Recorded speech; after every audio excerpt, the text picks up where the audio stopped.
Chers auditeurs du débrief, maintenant, vous êtes fidèles au poste, pas mal tous les lundis soirs. Comme on vous l'a déjà répété, on enregistre le dimanche soir parce que depuis que Samuel n'est plus un prolétaire exploité par j'allais dire le patriarcat, beau lapsus, par par le patronat le soir, et il est maintenant exploité le jour, donc on peut... donc on est obligé d'enregistrer le soir. Et éventuellement de faire ça un soir là, de fin de semaine comme ça. Ça nous permet de faire un petit wrap-up de ce qui s'est passé des fois dans l'actualité. La semaine passée, ça avait quand même fait réagir substantiellement ce qu'on a raconté. Il y a des affaires qu'on n'avait pas eu le temps de dire. Finalement, on s'était dit, on va refaire un genre de partie 2 la semaine prochaine. Mais là, on était un petit peu pris de court par l'actualité. On y reviendra aux histoires de mouvance d'extrême gauche, etc. C'est pas un sujet qui est facilement épuisable. Tu en connais quand même en long et en large là-dessus, donc ça va être intéressant d'en parler. Mais aujourd'hui devait se tenir, donc hier pour les gens qui écoutent quand ça va sortir ce soir pour vous autres, devait se tenir à Montréal la Marche de la Fierté.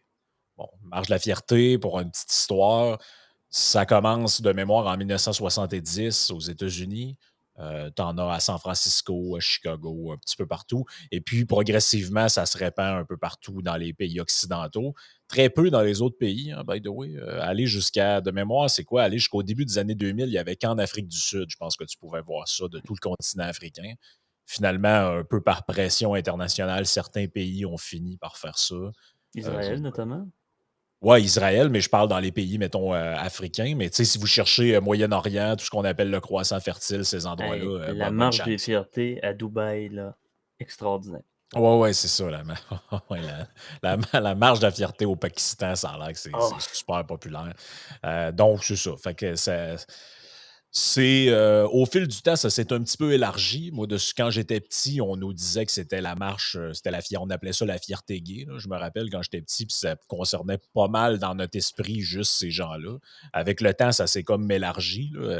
Il y a un humoriste qui appelait ça les alphabet people. Ben, c'est un peu ça. On est rendu avec à chaque fois que je le vois passer, il y a des lettres qui se sont rajoutées. Là, il y a comme un LGBTQ+. 2S, quelque chose. Ouais, mais non, mais il y a une autre affaire en avant qui s'est rajoutée. Il faut juste cliquer sur le plus pour avoir les 675 autres lettres. Ouais, mais ils ont rajouté de quoi en avant? Là? Il s'est rendu que genre 2SL, LGBT, je sais pas trop. En tout cas, j'ai rien compris. Spirit, là? Ou, ouais, je sais pas trop pourquoi. Avant, il était dans le plus, là, ils sont rendus en avant. Je sais pas si ça veut dire que c'est rendu plus important ou moins important. J'ai un peu de misère à suivre, honnêtement. Fait que ceux-là qui sont pas dans le plus sont pas assez importants, fait qu'il va falloir les mettre parce qu'ils sont quand même... c'est un... En tout cas, ça a son style. Mais là, c'est ça, la grosse histoire aujourd'hui, c'était que j'allais dire la manifestation, ça, c'est la deuxième partie, c'est que la marche était annulée parce que, bon, il n'y avait pas de bénévoles. On n'était pas capable de trouver des bénévoles, on n'était pas capable de trouver des gens parce que là, quand on organise une grande marche comme ça, il faut des gens qui font la circulation un peu, il faut du monde qui vienne faire un petit peu la sécurité. Puis là, ben, un peu dans des conditions nébuleuses, l'organisation dit on n'a pas de bénévoles, donc on annule la marche. Et là, qui saute là-dessus comme la misère sur le pauvre monde? Les partis politiques. Donc, évidemment, Dominique Anglade en tête de liste, parce que là, elle est un petit peu désespérée pour se trouver des votes, a décidé d'aller sur place quand même. Ces gens-là ont amené des QS, évidemment. Le Parti québécois, j'ai vu que le PQ ont leur nouveau logo, là, que c'est un serpent qui se mord la queue. Là. Ben, ils ont décidé de le recolorer aux couleurs de la fierté. Comme et finalement, Desjardins, comme la Banque nationale. Oui, c'est ça. Et finalement, ils ont décidé de se rendre sur place et ça a donné ça. Je vous partage à l'écran les événements et on voit ça.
Bon, ça donne un peu l'état de l'ambiance. Moi, j'étais un peu mitigé par rapport à ce que je vois, c'est-à-dire que d'une part, il y a ce que je m'attendrais de voir dans ce type d'événement-là, c'est-à-dire des gens qui ont la joie de vivre, puis qui écoutent de la musique, qui dansent, qui font ce qu'ils veulent. Mais de l'autre part, il y a toujours cette espèce d'esprit un peu belliqueux où des gens se promènent dans la rue en criant des trucs comme tout le monde déteste la police ou Ben, exact. Tu sais, je c'est veux dire, ce qu'on entendait. Puis l'autre phrase, juste avant que tu commandes, c'était euh, Pride is a riot. Je trouve ça un peu bizarre comme manière. Tu sais, je me dis, vous n'êtes pas supposé de prôner l'amour, la tolérance, toute la patente. J'ai un peu de misère avec le message qui est véhiculé, d'une part. Puis d'autre part, je trouve ça drôle qu'il n'ait pas été capable d'organiser une marche si là, visiblement, ils sont des milliers à vouloir y participer. tu sais, à prime abord, je vais commencer par le positif, puis je finirai par le négatif. Je n'étais pas à la fierté à Montréal en fin de semaine. J'ai dû faire autre chose de ma vie, etc. Ça rapporte du cash. C'est intéressant pour les bars, c'est intéressant pour les gens qui veulent s'amuser, l'esprit de fête. C'est un festival comme un autre, à proprement parler, fêtant la différence. Bon, ça va, ça va. Mais l'affaire de la police, là, je veux m'adresser ultimement à vous, mes chers compatriotes bisexuels, gays, transgenres, hétérosexuels, allies et compagnie. Je vais y aller idéologiquement. Souvenez-vous ce qui s'est passé à Orlando. Souvenez-vous ce qui s'est passé dans des bars en Scandinavie. Souvenez-vous que même dans des pays où la démocratie est quand même plutôt stable, où la liberté d'être l'est également, où même le mariage est autorisé, ce qui est extraordinaire. Mais souvenez-vous qu'il y a eu des événements tragiques, des événements épouvantables. Il y a dans nos nations libres des personnalités qui ont des psychopathologies ou des particularités de santé mentale et qui se prennent à d'autres personnes par des délires. Il y a des religieux fanatiques qui ne veulent pas que nous existons. Mais vous vous défendez avec quoi? Des pancartes? Des petits fouettes en plastique? Sérieusement? Non, non, mais c'est Ouais. pas. Je ne suis pas un collabo en disant que ça prend aussi de l'autorité civile. Je suis pas d'extrême droite en disant que ça prend une sécurité qui puisse prévenir ce genre de choses-là. Ou bien, Donc, toi, ton point, c'est de armez-vous. dire, C'est un riot. Ah bon? Pourquoi j'ai pas vu d'armes? Ah ouais. ben, Ben, toi, ton c'est point, votre c'est vie. à quelque part dans tout ça, c'est de dire tu peux pas j'allais dire quémander, c'est pas super gentil, là, mais tu peux pas revendiquer une égalité de droit, un certain respect, tout ça, puis de l'autre part, dire fuck the cops, all cops are bastards, puis tous les slogans qu'on entend dans les trucs de gauche, parce qu'à quelque part, c'est l'autorité de la société civile, ou en tout cas les corps policiers en dernière instance qui vont faire que si quelqu'un s'en prend à toi, il va être arrêté puis éventuellement amené au poste de police. Si ça n'existe pas, en fait, tu es en proie aux autres qui vont te Ben oui. manger la laine sur le dos, là, finalement. Parce que entre Sainte-Catherine-Est et un certain axe, il y a plus. Il existe encore des crimes homophobes et transphobes et compagnie, on le sait, là, ça existe partout. Mais sans dire que c'est un genre de safe space, à un moment donné, le safe space, il est poreux, là. C'est beau Ouais. l'idéologie, c'est beau les grands discours puis les concepts, mais c'est pas ça. Il y a des gens qui s'en prennent à d'autres pour cette raison-là. Il y a encore de l'intolérance, ça existe. Je veux dire, c'est un constat, c'est un fait.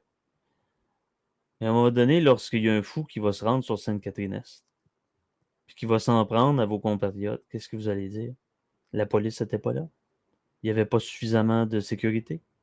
C'est quoi ça nous prend? C'est ça pareil, là. Je veux dire, les crimes haineux sont en augmentation, semble-t-il, selon les statistiques. Qu'est-ce qu'on fait concrètement face à ça? Ouais. Fait que là, on va symboliquement faire une manifestation contre les polices en disant all cops are bastards. Il n'y a pas quelque chose de très contradictoire. Il n'y a pas quelque chose qui Ben, la est police à absolument. géométrie variable, c'est devenu quelque chose de très présent, là. C'est-à-dire que pendant qu'il y avait l'histoire de George Floyd, on a eu une explosion de tout ce qui s'appelait defund the police. Defund the police, defund the police. Et là, tout d'un coup, On se rend compte, par exemple, qu'à Montréal, ça c'est dans l'actualité des derniers jours, il y a des gens plus ou moins mentalement atteints qui se promènent dans Ah, les rues avec des armes, qui tirent sur des compatriotes et finalement sont abattus par la police. Et là, les oui. premières affaires qu'on voit, entre autres de Valérie Plante, qui elle est friand de tout ce qui est défense de police, genoux par terre pour le Black Lives Matter et autres, c'est son choix, elle fait ce qu'elle veut.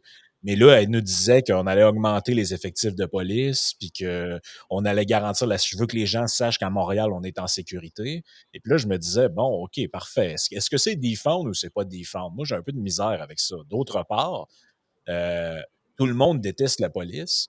Les gens qui criaient ça, qui portaient des masques, by the way, on se promenait dans la rue en plein mois d'août, là. Ça fait aussi partie de ces gens qui disaient que c'était bien normal qu'on monte, qu'on rentre chez des gens pas de mandat pour aller leur donner des contraventions parce qu'ils dînaient avec leurs voisins pendant le confinement ou ce genre de truc. Là, tout d'un coup, l'État policier, c'était totalement correct, c'était totalement justifié. Mon point là-dedans, là, c'est pas de faire un jugement de valeur, c'est de dire que la société, l'État policier, là, tel que vous le dénoncez, là, si vous le dénoncez, vous devez le dénoncer tout le temps. Pas quand ça fait votre affaire, puis après ça, le valoriser quand ça fait. Le dénigrer quand ça fait pas votre affaire, puis le valoriser quand ça fait votre affaire. Parce que là, il y a un Ah oui. problème là-dedans, là. Il y a Quand un il y a de la violence conjugale, parce qu'on sait qu'en augmentation, on voit les statistiques du SPVM, je les avais hier sous la main. Je discutais avec un collègue à cet effet-là. Lorsque vous avez une dynamique de violence conjugale et vous êtes dans cette idéologie-là, vous appelez qui? Comment on fait pour arrêter le malade qui vous fesse dessus?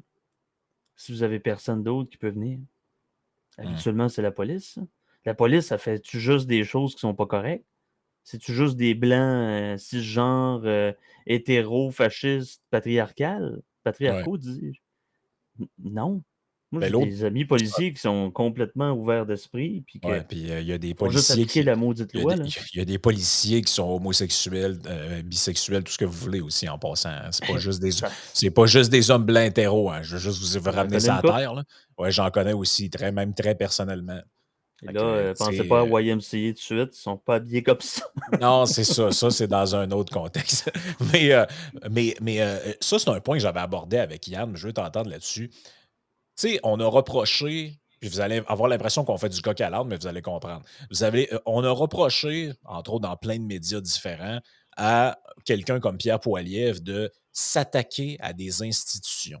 Écoute, ça se fait pas d'aller dire que le gars de la banque, que le boss de la Banque du Canada, il fait pas sa job. Il a amené le monde un peu sous des voies de garage avec l'histoire de l'inflation. Ils ont un peu menti. Si je suis élu, je vais te sacrer ça à la porte puis je vais en mettre un autre. Hey, ça a l'air que ça se fait pour décrédibiliser une institution aussi importante que la Banque du Canada, by the way, qui n'a pas un grand rapport dans la vie quotidienne des gens, là. En général, dans leur vie, les gens n'auront jamais affaire à aller à la Banque du Canada, à la Banque centrale, pour avoir des informations ou se faire traiter leur dossier, whatever, là. C'est Mhm. quelque chose Et de quant très à abstrait. au Et, SPVM et, et la SQ, et là, ah, ben, les corps policiers, c'est all cops are bastards, defund the police, l'État policier hétéro, cisgenre, de tout ce que tu veux. Et d'autre part, le tandem de ça, le système de justice. N'oublie pas que le système de justice est là pour protéger les agresseurs, est là pour empêcher les femmes d'avoir leur justice, est là pour donner des peines bon, on voit l'idée. Comment est-il possible de tenir ces deux discours-là simultanés? D'un côté de la bouche, c'est dégueulasse ce que les libertariens ou libéraux classiques font en décrédibilisant des institutions comme le gouvernement, le ministère de la Santé, la directrice de la santé publique. Hey, vous n'avez pas le droit de vous attaquer à ces gens-là. Le le gars de la Banque traitement, centrale. Mais de ben l'autre oui. bord, les policiers, c'est toute de la vermine quasiment, puis la justice est corrompue. Et c'est Euh, drôle parce que le traitement médiatique qui est particulier, la lecture aussi l'est tout autant. La lecture, on dirait qu'on se bouche un œil pour voir l'autre partie du texte. Mais quand les médias parlent des policiers qui font leur bonne job, quand est-ce qu'on parle des juges qui ont eu du jugement et qui ont fait sonner, le marteau de la justice à bon escient? C'est ouais. quand qu'on va dire ça? Ben non, parce que le clickbait est beaucoup plus important pour des médias traditionnels qui sont en perte de vitesse et en perte d'économie. Donc on va mettre des petits mots, des buzzwords comme vous appelez, Yann et Frank, Yann et toi. Mhm. C'est exactement ça. Je veux dire, l'a l'abus de généralisation, ça mène à ce genre de choses-là. Oui, On absolument. s'attaque à ces institutions-là. Je veux dire, attaquez-vous aux individus. Attaquez-vous à ceux qui prennent des mauvais choix. Oui, il y a eu des choses parmi la police qui ont été inacceptables. Il y a des pommes pourries dans le panier, ça, tout le monde le sait. Oui, absolument. Mais l'autre point, moi, qui me cause toujours un peu un problème, c'est moi, je ne peux pas parler au nom des gens qui appartiennent à toutes sortes de minorités visibles ou sexuelles parce que j'en fais pas partie. Par contre, ce que je sais, c'est que moi, en tant qu'individu, je déteste que des gens parlent en mon nom. Tu sais, Ah oui. quand j'entends le premier ministre dire ben là, c'est ça que les Québécois veulent. Là. Non, non. Parle pas en mon nom, ni au nom des autres qui t'ont pas mandaté Le pour. on, le choix de société, tout ça. Oui, Écoute, oui, Frank, exactement. Toutes ces patentes-là, ça m'énerve. Et moi, si demain surtout quand matin, on parle en mon nom, LGBTQ+, je m'excuse, je ne fais pas partie d'un membre actif qui a le droit de citer. Je veux dire, c'est pas une assemblée de Desjardins là, dans votre caisse populaire du coin. Là. non, c'est C'est ça. Puis, nous, tu sais, on pense que. T'as peu, si là. demain matin, parce que ça, c'est un point que j'ai amené dans le dernier podcast du trio économique qu'on a fait avec Vincent et Yann, c'est tout le monde est susceptible d'être une minorité aux yeux de la majorité. Tout le monde. Oui. Si vous êtes porteur d'un gène quelconque qui fait que vous avez une maladie rare, vous allez, d'une manière ou d'une autre, à un moment donné, faire partie d'une minorité, même si vous êtes blanc, homme, hétérosexuel, whatever. Donc, ça impose quoi? Ça impose qu'en tant que membre de la majorité, mettons pour 90% de votre existence, vous devez avoir conscience de ce que ça implique appartenir à une minorité, parce que ça peut vous arriver. Par contre, moi, j'ai un problème quand des gens s'arrogent le droit de parler au nom des autres et qui enferment tout le monde là-dedans, mur à mur. Tu sais, demain matin, s'il y avait un organisme qui naissait, qui disait, bon, nous, on est pour la défense des gens qui viennent du Saguenay-Lac-Saint-Jean parce qu'on trouve Yes. que ces gens-là, ils se font trop stigmatiser comme étant genre co-sanguins ou je sais pas trop. Et là, ces gens-là passent leur temps à parler en mon nom. Ben moi, j'ai pas besoin de personne pour me défendre ni pour me représenter. J'ai pas envie qu'une espèce de petit faiseux subventionné par l'État parle en mon nom de manière constante. J'aimerais ça qu'on laisse plus de place des fois aux gens comme tels pour s'exprimer s'ils ont à le faire, plutôt parce que c'est toujours les mêmes faces. Hein. Aussitôt que tu cliques sur un article comme ça, c'est toujours les mêmes personnes, les mêmes regroupements, le même genre de monde.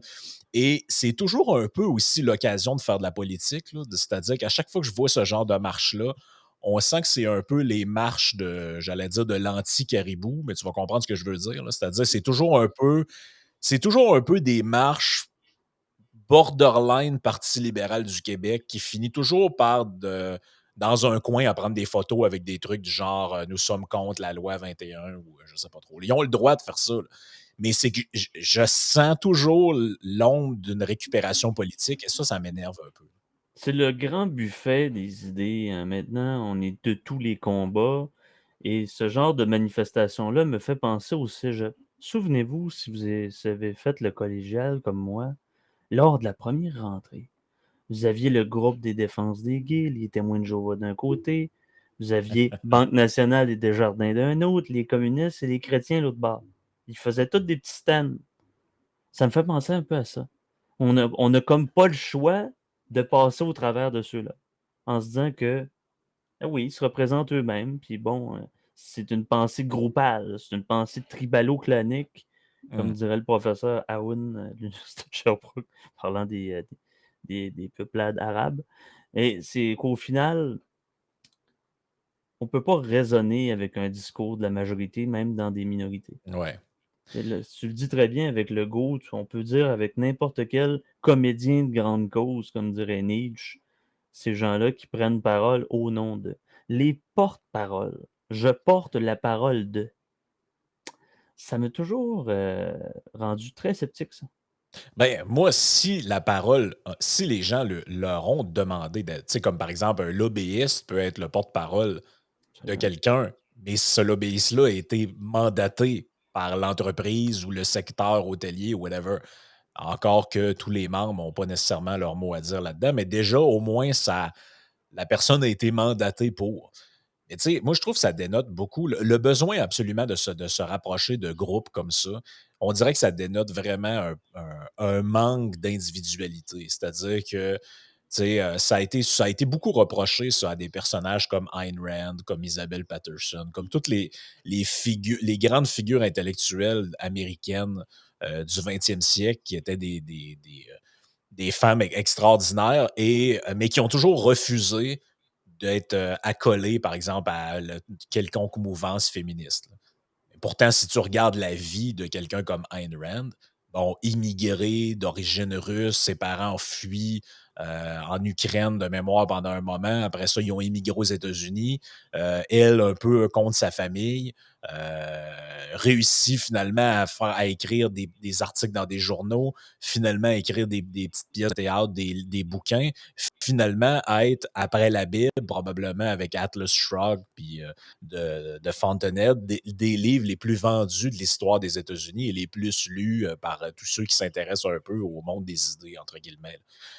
Ben Mmh. ça témoigne d'un parcours individuel incroyable, mais c'est en quelque part, si tu te dis, ben, ce serait ça, me semble, être une féministe, mettons, au sens premier du terme, c'est-à-dire la femme qui, dans un monde d'hommes, se taille la place d'intellectuelle par référence d'une société euh, Tu sais, j'allais dire puritaine, mais presque, là, comme les États-Unis, ben, au contraire, on veut rien savoir trop de cette femme-là parce qu'elle ne s'est pas rapprochée à son groupe. Mais, je pense que en même temps, c'est un échantillonnage, non probabiliste, c'est ma vie à moi. Les groupes LGBTQ+, puis les travailleuses sociales, puis les faiseuses d'images, puis les faiseuses et les faiseurs, pardon, faisaient, devrait-on dire, d'idéologie. Étais-tu là quand je subissais de l'intimidation par rapport à ma bisexualité? Non. hum, Est-ce que j'ai dû me défendre tout seul? Oui. Est-ce que j'aurais pu être plus fragile et périr ou avoir plus de choses? Effectivement que oui. Mais quand on me dit que c'est à cause de ces gens-là, on parle des militants, que maintenant je peux m'exprimer à titre de personne avec une orientation sexuelle non traditionnelle, j'ai un fort doute. J'ai un fort doute. C'est peut-être très polémique ce que je dis là, mais ah oui, il y a eu les Harvey Milk. Vous vous souvenez du film Milk avec c'est Sean. C'est qui jouait ça? Harvey Milk, bref. ouais, j'ai un blanc aussi, mais je Ouais, comprends, je c'est. sais de quoi tu parles. Ouais, Ouais, je oui, comprends mais. l'idée de dire est-ce que, bon, c'est un peu comme si tu disais à une de tes amies, ben, regarde, si tu as le droit de vote, là, c'est à cause des Lise paillettes de ce monde. Ben, c'est un peu. Quand il y a des mouvements profonds d'histoire, qui sont liés, entre autres, beaucoup au développement, à la richesse, au développement de la société, au développement technologique, c'est tout le temps un peu faible, moi, je trouve, d'aller ramener ça à une personne en particulier. C'est comme si j'allais dire, bon, ben, regarde, la marche de la fierté, c'est qui a parti ça? C'est une madame qui s'appelle Brenda Howard, qu'on considère comme la mère de la fierté. Fait que si les gens qui sont homosexuels, bisexuels, whatever, ont des droits aujourd'hui, c'est à cause de ce madame-là. Ouais, attendez, là. C'est plus complexe que ça, là, tu sais. Puis on Je pense, s'entend. je pense pas que c'est sain non plus de déifier des espèces de figures comme ça, un peu mythiques. Tu sais, parce que ça peut rapidement tourner à la religion. Tu sais. C'est quoi la différence entre un mouvement même s'il est laïque ou séculier, là, si on peut dire. C'est quoi la différence entre ça puis quelqu'un qui va mystifier un personnage lointain pour en faire un prophète ou whatever. C'est dangereux un peu, ça. Il y a eu ça un peu avec le mouvement des droits civils. C'est la figure de Martin Luther King, à un moment donné, qu'on a presque déifié jusqu'à temps qu'on apprenne un peu que dans sa vie personnelle, il était peut-être pas tout à fait un modèle de moralité. Mais tu te dis, ouais, ben, savez-vous quoi? Ça fait partie de la vie de tous les hommes et femmes de l'histoire d'avoir une part d'âme, une part de lumière. Puis si vous les aviez Tu pas sais, déifiés, vous seriez peut-être moins tombé en bas de votre piédestal. Là. il y a, il y a toujours, c'est un peu comme un faux dilemme, ce que je veux dire là, mais entre les individus qui ont fait l'histoire, la figure des grands hommes et des grandes femmes qui ont bâti l'histoire comme si c'était de leur faute, si les événements ont pris de court, ou bien c'est les masses, hein, les troupeaux, les foules, Hum. la majorité ou même des grosses minorités avec des manifestations, avec des rassemblements, avec des partis, avec des regroupements. Je pense pas que c'est ni un ni l'autre. Je pense que c'est un mélange à un moment donné. Parce que si on résume l'histoire en se disant Et Mao Tse-tung qui disait c'est le peuple seul qui est le créateur de l'histoire universelle. Puis d'un autre côté, ben, tu as les grands hommes. Puis sans ces grands hommes, il n'y aurait pas eu de. Tu sais, je pense que c'est plus complexe. On fait un peu de Ouais. whataboutisme, là, mais vous comprenez un peu le point. Ouais, ben, tu sais, c'est parce que tout le monde le comprend, là, l'idée là, de. Bon, Ah, si vous retournez à l'historique un peu de la chose, là, je suis pas con, j'ai compris l'idée là, de. Bon, il y avait eu des émeutes aux États-Unis fin des années 60, des policiers qui étaient débarqués dans un bar gay, je pense, de New York. Bon, c'est de là que découle l'histoire. Mais est-ce que 60 ans, 50 ans plus tard, on est encore obligé de ressasser ça, tu sais, que tous les policiers sont des ci puis des ça, ben qu'il regarde, faut, tu sais, anecdote. En 2000, le front page du Journal de Montréal, excusez-moi les termes, mais c'est comme ça qu'il disait, descendre dans un bar de Fifi. Il y avait encore une escouade de moralité jusque dans les années 2000 en passant. Ça fait pas depuis 60 ans, ça fait depuis à peu près 20 ans. Et effectivement, il avait perçu ça, j'imagine. C'était quoi finalement? Il pensait que c'était un club échangiste illégal, puis il avait fait passer ça là-dessus. Ça a créé scandale, mais on l'a oublié, ça. mmh, En passant, c'est qui reçoit les directives? Est-ce que c'est vraiment la police agit seule, puis c'est un regroupement politique à part, ou ça vient des élus? Ça, ils ont de la difficulté à nous expliquer ça. ouais, Hein, à quoi ça sert? C'est qui leur patron? Ben, je veux dire, c'est nos impôts et les taxes qui payent les policiers, les agents de la paix. Mais c'est qui dirige au final? Ah, ça, il va avoir beaucoup de misère à me le dire, par exemple. Celui qui brandit son drapeau en défendre de police. Il est incapable de. Tu sais, il veut déconstruire une société. Je dis il, parce que c'est un exemple lambda, là, une personne, mmh. un John Doe. Il ne sera pas capable de déconstruire ce concept-là, puisqu'il est incapable de le schématiser. Il est incapable de se figurer comment ça fonctionne. Comment tu veux débâtir quelque chose, comment ça fonctionne? Ouais. Voyons. Tu sais, tu défonces un garage, tu sais pas qu'il est fait en quoi, tu le défonces à coups de masse. À un moment donné, quand tu arrives avec du béton, ça te sonne dans le manche à peu près, là. Ouais, ça se peut que C'est ça à peu près ça. ça se peut que ça se passe moins bien, Tu là. as fait de la rénovation, tu sais de quoi tu parles. Ouais, ouais, c'est ça. Ben, tu vois, regarde, on essaie d'avoir une réflexion, des constatations, des commentaires nuancés sur la question. C'est de faire un petit historique. Et là, je sais toujours ce qui arrive, peu importe le sujet. C'est d'une part des gens qui vont dire qu'on tient des propos quasiment à limite homophobes. Et de l'autre bord, il y en a qui vont dire qu'on fait la promotion de la parade, là. Tu sais, donc, moi, c'est pour ça que Mané, honnêtement, avoir une vision mesurée, c'est toujours un peu, problématique parce que tu as tout le monde sur le dos, là. Ben, tant Tu mieux, vois? regarde, tant mieux qu'ils Et viennent. Je suis prêt à me défendre, puis Frank est prêt à se défendre aussi. On fait juste ça dans la vie, on est des podcasters. Je veux dire, absolument. les homophobes auront qu'à bien se tenir, puis les woke auront à bien se tenir. Écoute, Absolument. On j'ai vu neiger.